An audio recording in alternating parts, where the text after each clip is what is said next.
এই পুরা বাগানে প্রায় 70,000 দাঁত আছে বাঁশের। সখিনার মার মাজা ভাঙি গেছে। বাঁশ লাগা কেবলে আমি আনতে হয়েছি। আর ওই শালি এমন একটা পাদ মারছে, পাদের গন্ধই মনে করো আমার বাঁশে 100 দিনে বড় হয়ে গেছে। বাঁশ না বেশি পারলে তো সংসার করে খাইতে পারবো না। বাড়িতে বউ প্রত্যেকদিন সলালি বাইরে বের আসে। আজ বেচাই লাগবে দেবী সেবি করে, নাহলে আজ তো বাড়ি ঢুকিয়ে দিবেন না, সেরা যাইতে বাইরে না। বাস চাষটা দেখতেছি গাদি, এই বাসের মালিক কোন জায়গা? ওই যে দেখা যায় ওই যে। ও এটা জরুরি। আচ্ছা ভাই, বাস বাগান কি আপনার? বাঁশবাগান আমার, বাঁশবাগান আমার। বাঁশ কিনবি রাইছো, বাঁশ কিনবি আর দাও দাও, সুন্দর সুন্দর বাঁশ আছে, যদি কিনবি আসো কাও। হ্যাঁ বাস কিনবো। হ্যাঁ ভালো ভালো ভালো ভালো। দেখো দেখো বাঁশ দেখো, আসো আসো আসো, বাঁশগুলি দেখো, আসো আসো আসো, বাঁশগুলি দেখায় আসো। আয় আয় আয়। এই 49 বিঘির উপর বাঁশগুলি সব আমার।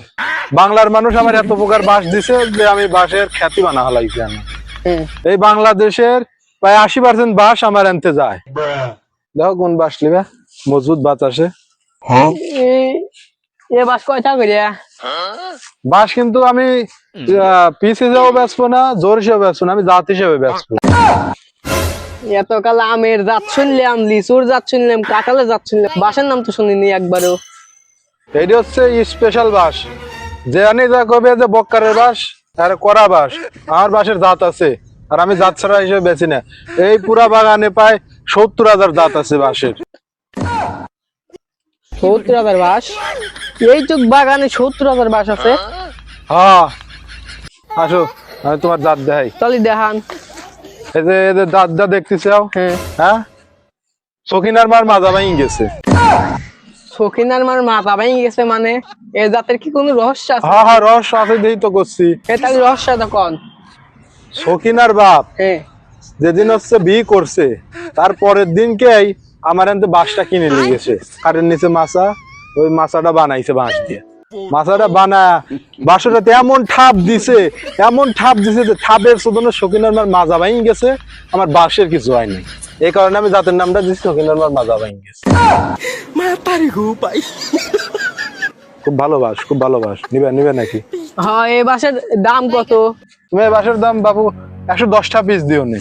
না অত দেওয়া যাবে না, আমরা 100 টাকা করে দেবো না। আচ্ছা যেহেতু তোমরা 100 করে নিবে, আচ্ছা রাহো রাহো, আরো আছে আচ্ছা আরো আছে। তাহলে এই বাসের দাম কত করে পিস কেবে? একদম 70টা পিস, 70টা? কমাবে পারবো না। এই বাঁশটা তুমি লিদা বেচো গা, হ্যাঁ। তুমিও যদি নিজে ঘরে লাগাও না, দেখো তোমার বন্ধুর বোধ বলবাই তোমার কাছে লাইতে বাসে এই জাদু আছে। আচ্ছা ঠিক আছে, 70ই দেবো। আচ্ছা 70 দেওয়া যাবে না। আরো বাস আছে। আচ্ছা চলো আছে। এই জাতের নাম হচ্ছে সাদিয়া গেল পাদিয়া। সাদিয়া গেল পাদিয়া মানে এ আবার কেবি জাত? তাহলে শোনো, এই বাঁশ যেদিন আমি লিয়াইছি লাগাইছি, বুঝছো, বাঁশ লাগা কেবলে আমি আনতে হয়েছি। আর ওই শালি এমন একটা পাদ মারছে, পাদের গন্ধই মনে করো আমার বাঁশে 100 দিনে বড় হয়ে গেছে।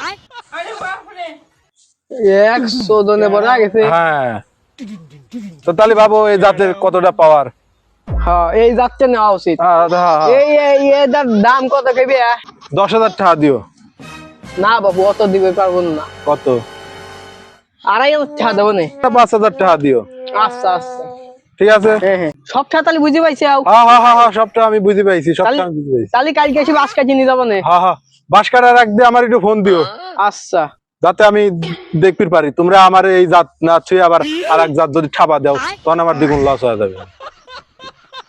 আর এক কাম করো, তোমার চাষের সাথে কথা কওয়া লাগবি, যার সময় আমার মোবাইলে 50টা ভেক্সিলোড মারি দিয়ে দাও। ফেক্সিলে মারবো? এত ধার বাস কিনলে আমার ফেক্সিলে জমাই দেওয়া লাগবে। কনে তুমি তো সব যে দাম হয়তো সে দাম দাও নাই। দাও দিও আচ্ছা। দিও। আমি মুরব্বী মানুষ, আসছে আইজ আছি কাল নাই, 10টা টাকা দিলে কি সমস্যা? বাপ মতো বেশি পারতি, 20টা ফেক্সিলোডও মারি লিছি, ভালো হবে নি। ওই পারা সকিনার সাথে কথা কই পারবো না, ওই 20টা দিয়ে। সকিনা তো মেলা দিন ধরে লাইন মারতেছে আমার সাথে, খুব ভালো হবে নি।